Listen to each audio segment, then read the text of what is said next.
And then luckily, somehow, all the craziness of the intentional walks and hitting Will Smith, they get it done. And it's like a little bit of a weight off your shoulders having to come into the Blue Review and not hear screaming and yelling after a 5-game losing streak. Yeah. I think we were all sort of worried about it last night. We'll dive into that and plenty more about this game against the Diamondbacks. But first, wait, hold on one second. Can you, if you can hear me, Jonathan, there is no audio. And the people in the chat is saying that there is no audio. Yep, there's no audio. So we're gonna. If you can give me a thumbs up when the audio is on.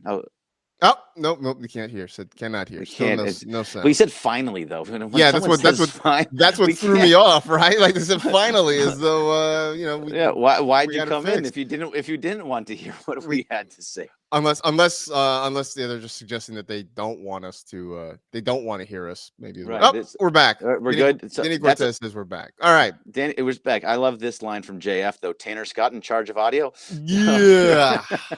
So everybody. For those who can now hear us, welcome to the Blue Review presented by LAX.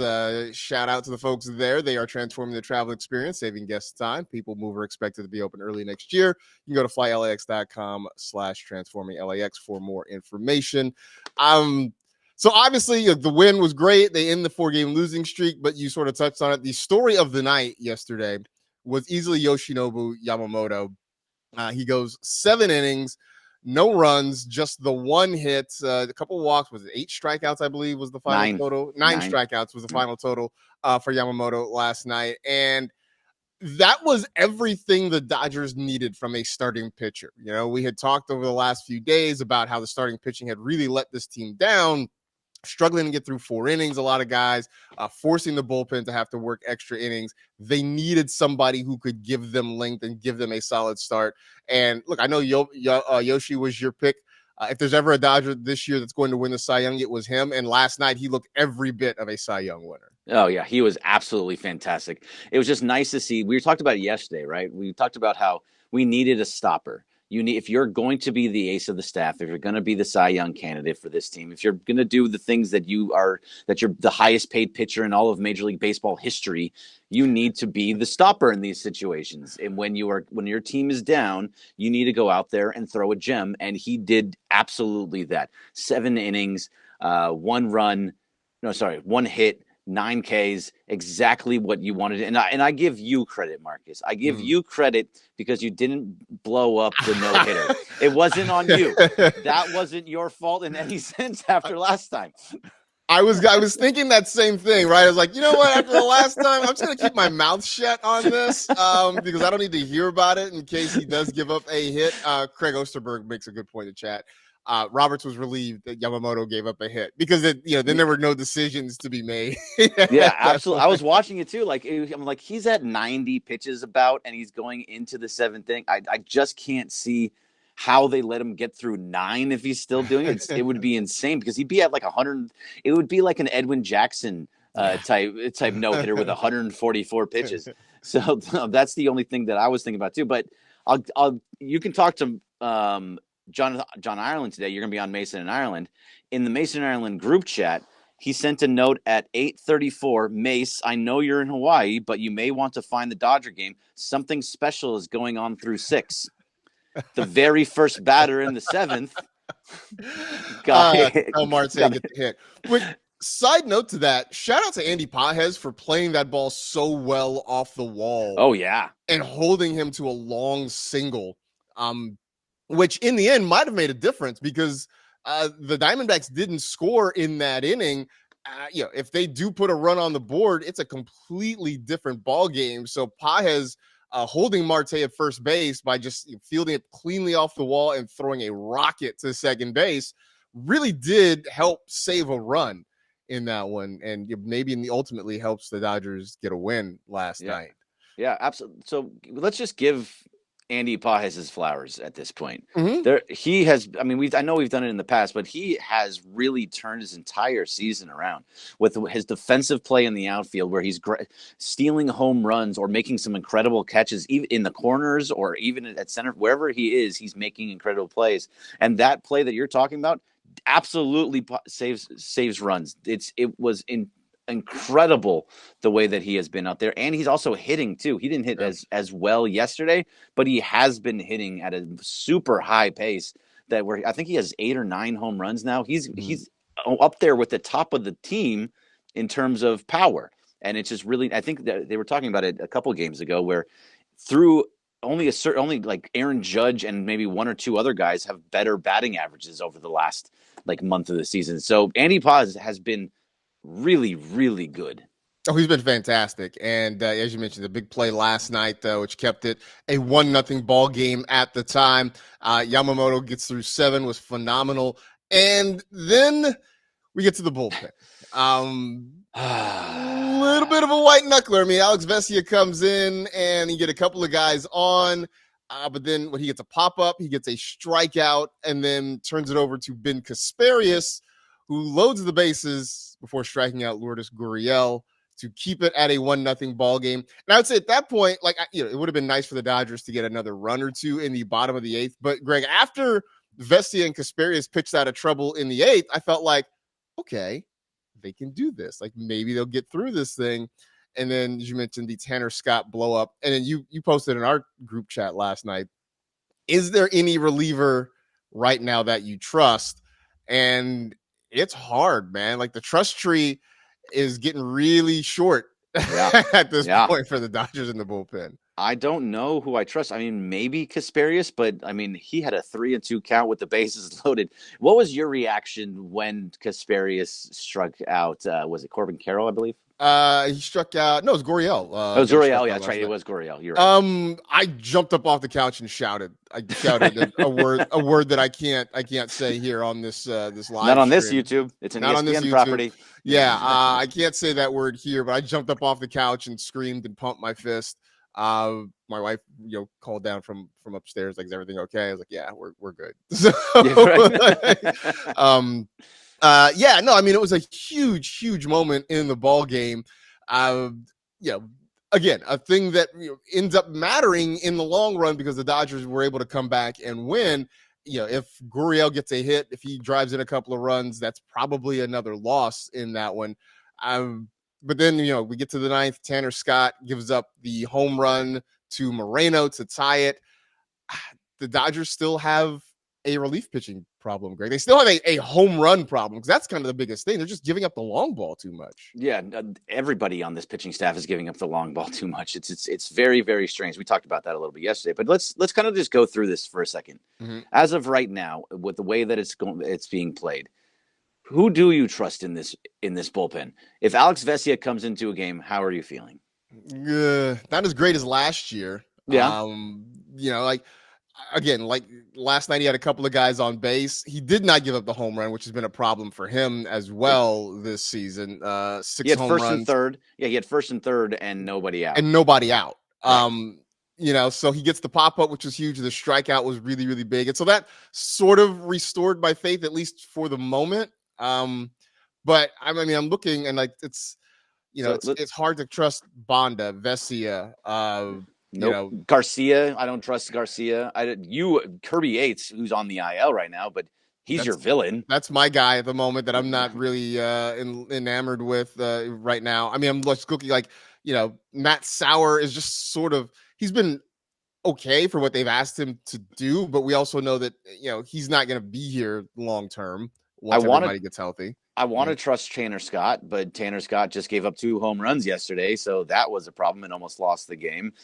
Jack Dreyer, I do trust, but he's not as high leverage guy as they want him to be. So he just gave up a couple of runs just the other day on Monday, so that was a problem. Kasparius, I think, is your probably highest that you maybe in the trust tree at this point. Probably. So how did you feel last night? Because when the game went to extras, right? Kike Hernandez strikes out, the game goes to extra innings. My first thought was, okay, well, what do they do? Because they can't bring Tanner Scott out for a second inning, can they?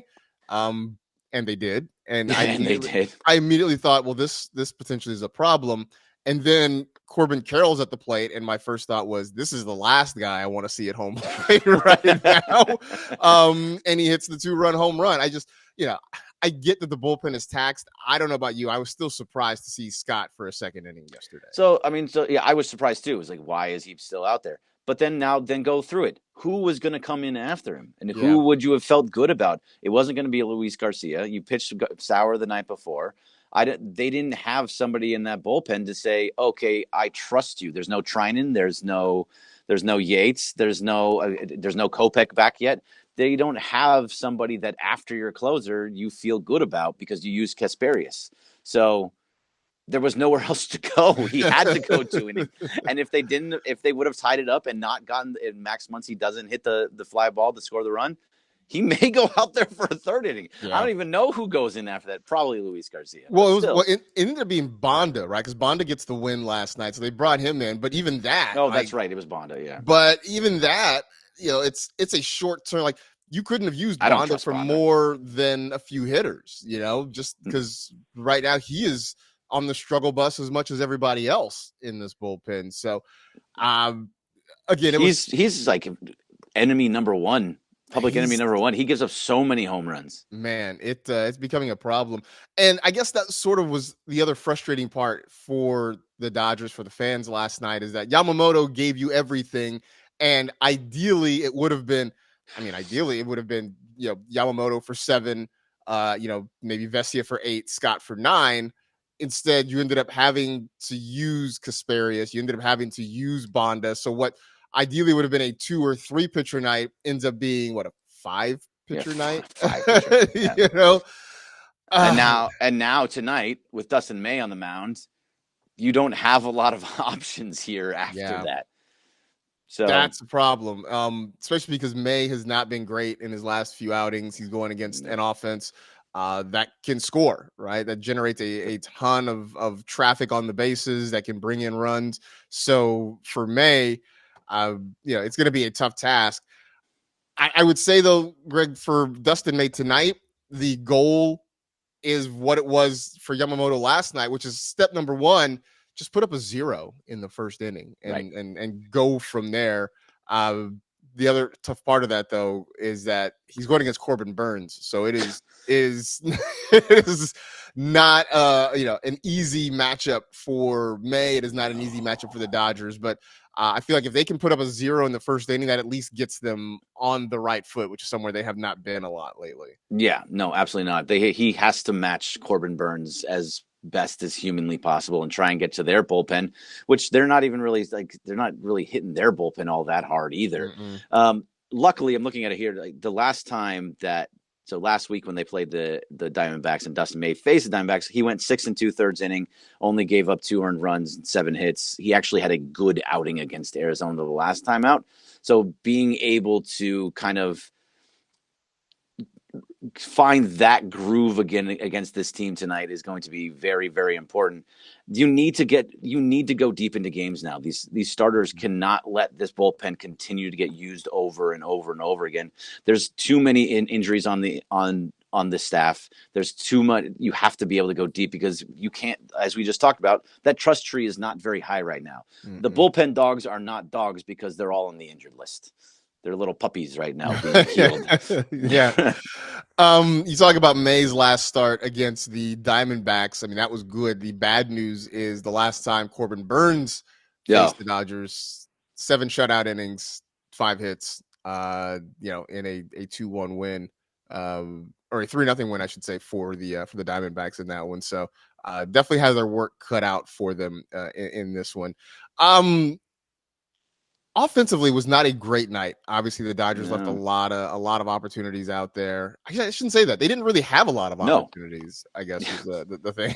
It wasn't like they were leaving guys all over the bases. They really weren't getting guys on base last night against Ryan Nelson, of all people. Yeah. Oh, I will say this, and we saw it the last couple of nights. They're hitting the ball hard for the most part. It just seems like they're not having any good luck. So hopefully that starts to turn around. Like tonight, it seems like a tall order, but maybe it turns around tonight. Who knows? Yeah.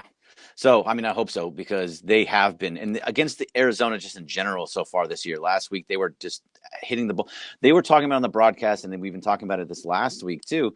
they're consistently getting hits of like 104 miles per hour off the bat. It's just it's going right at guys, or it's like Yuli Gurriel making some ridiculous catch over in left field, or Corbin Carroll making some ridiculous catch in right field.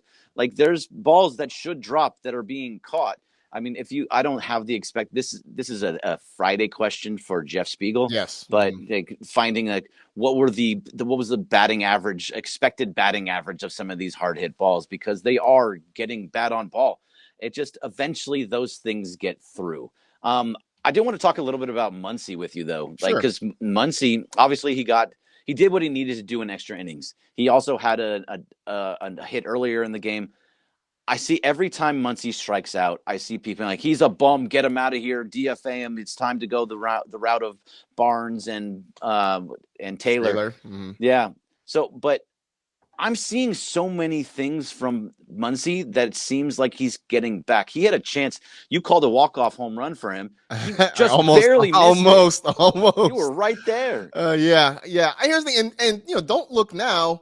He's hitting over 200. And I know that doesn't seem particularly spectacular, but considering where he was and how he started, the fact that he's been able to push that batting average up over 200 is noteworthy. He's starting to drive in more runs. He's up to 19 RBIs so far this season. The power numbers haven't really come together so far for him, I think, the way people would have wanted. But to your point, he is starting to come together at home plate. He's hitting the ball hard. He's not chasing as much as he was earlier in the season. He's starting to look more like Max Muncy. Plus, I mean, I still come back to, for everybody who's frustrated, and I get it, if you move on from Max Muncy at third base, what do you do in that spot? I mean, are you comfortable with Kike Hernandez at third base every single day? Tommy Edman can only play in one spot at a time. Like, I just don't know. If they moved on from Max Muncy at this moment, there are no easy answers for what you do over at third base right now. So most people are clamoring for, and maybe we can bring on Bruce Kuntz soon, for Alex Freeland, who, by the way, played shortstop yesterday for AAA. Oklahoma City. So it's not like he's playing third base consistently. But that's who most people are looking for in the minors, because it's working with Rushing. It's working with Kim. Bring up Freeland. Not everybody works out. And also he is, all those numbers are rising. But for a long time, Max Muncy's on-base percentage was well in the low 200s, around 250. He's back up to 328. It's moving in the right direction. And that's what you want from these guys, is moving in the right direction, getting better and better and better to show that they're back to what they were. By the way, if this was a game last year, or if this was a game early in the season, that Max Muncy strikes out. Yep. He does not hit a ball to deep center field to drive in Shohei Ohtani. He strikes out in that situation, and he didn't. So I'm very much in the camp of, I want Max Muncy still be around. I think that he is somebody that is important to this team. I'm 100% with you on that one too. And we talked about this before, that you compared him to Michael Conforto, right? Two guys who were struggling mightily at the beginning of the season. And at least for me, and I think for you too, that there's a lot more patience with Muncy because we have seen what he can do. We have seen him when he's at his best with this team. There's a track record there. And so I think for me, there's a little more leash to work with there. Whereas Conforto, the new guy who really was not giving you anything at the plate. Now, thankfully for Conforto, he's turned things around a little bit as well. Hey, look, he's not in an 0 for 31 or whatever it was at this not that point. Far off. So, but I still was like, I was willing to give Muncy the benefit of the doubt. And I think things are starting to sort of happen in that regard. To your point, though, about Freeland coming as well. Look, you mentioned, like, it doesn't always work out. It doesn't translate, 1-to-1. Like, hey, he's hitting in OKC. He's going to, come up and hit in Los Angeles. But also, I mean, look, with Dalton Rushing, they're still taking their time with him. He's here. He's not playing every day. Kim has been a really nice addition, but they still like to sort of platoon him out as well. Like when there's a left-handed pitcher, he doesn't necessarily start or get at bats. So, yeah, they're bringing guys up. They're getting them some chances here at the major league level. But I think they're also being very judicious about how they do it. So I don't know that they're going to bring up 23-year-old Alex Freeland and somehow give him a pathway to be the everyday third baseman in LA. I just don't see that happening.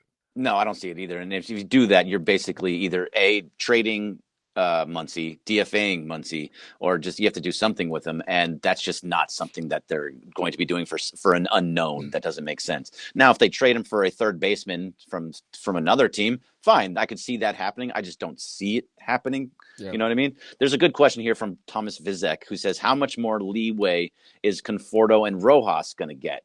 So you can answer that first. Well, I think again, Conforto is sort of the Max Muncy situation in that right now you don't have a ton of outfield depth right now. You've got Teoscar's back. You got Conforto, you got Pages. Edmund can play the outfield a little bit, but Kim is out there. He's a body. Kim has played the outfield, but I don't know that I would trust him consistently to be out there in the outfield. So there's not as much depth in the outfield, I think, as they would like. And so for that reason, Conforto is going to keep getting opportunities and keep getting at bats. And I think the same thing with Miguel Rojas. I mean, I think you kind of want that utility infielder that you can have in the late innings. We saw him come in late last night. You can get some quality defense out of him when you need to in the late innings, and maybe he runs into one. Did you put in the stat or somebody? I saw a stat that with nobody on base, he's hitting over 300, but with guys on, it's under 200. It wasn't me, brutal. But I am not surprised by that at all. Yeah, look. If you ask me, is Miguel Rojas going to be here for the entire year, all the way into October? I'd probably say no. I don't think he's going to be here for the whole year. If he's here through June, July, sure, I could see that happening. But by the trade deadline, not because they're going to trade him, or I could see him being either moved, cut, and having somebody in. If you're going to cut somebody, a utility infielder, which you have a few of them now. Now you have Kike, you have Edmund, you have Mookie is a utility infielder, even though he's the everyday shortstop, and Kim. So you have a bunch of guys that are utility infielders. The only reason that Rojas is still here is for that occasional pitch hitting situation, or a defensive replacement, which his defense has kind of dropped off a little bit. It's his clubhouse presence. I think that was the whole thing with Barnes too. But the Dodgers are showing that they're not in it for being a clubhouse presence anymore. If you're not hitting, if you're not at the highest level, if you're not one of the best 13 guys, you may not be on this team much longer. Conforto, they're going to go for a little while. They gave him $17 million, and they're not going to cut him in May. All right, that's just not going to happen. Yeah, no, I think I'm with you. I think if Miguel Rojas is still here in September, I will be a little bit surprised about it, especially if Kim continues to develop. You've got Edmund that can play a few spots. As long as Kike doesn't fall off a cliff offensively, he's going to be around because he can play multiple spots. So I do think the roster crunch is coming for Miguel Rojas, but I don't know that it happens soon. And to your point, Conforto, y'all got to get used to it because he's here. At least he's here for the duration, unless something goes terribly, terribly wrong. So I think that's sort of where it is. All right, tonight, Dustin May against Corbin Burns in the series finale. Dodgers trying to pick themselves up and win a series and get on. I'll be there. All right, so you can see it in person. Especially, look, the Mets are up next on the schedule. 3 games in Queens coming up this weekend. So getting out of here with a series win would be fantastic for the Dodgers for sure. So that'll do it for us here on the Blue Review. Thanks to LAX. Thanks to Jonathan Watson on the 1s and 2s for getting us going to Parker's on an Uber somewhere. Stick around. Travis and DeMarco coming up. ESPN LA YouTube channel. We will see you mañana, 8:30, 8:55. See ya. Hey, now the music. Yeah. Now we do music. Bam, bam. Bam, bam, bam. I don't know if we're still on or not. I don't know. I'm just going to keep dancing and moving until. Where are we at? Are we off, Jonathan? Just give me a thumbs up if we're off, because we're. Otherwise, we're just... Oh, there we go.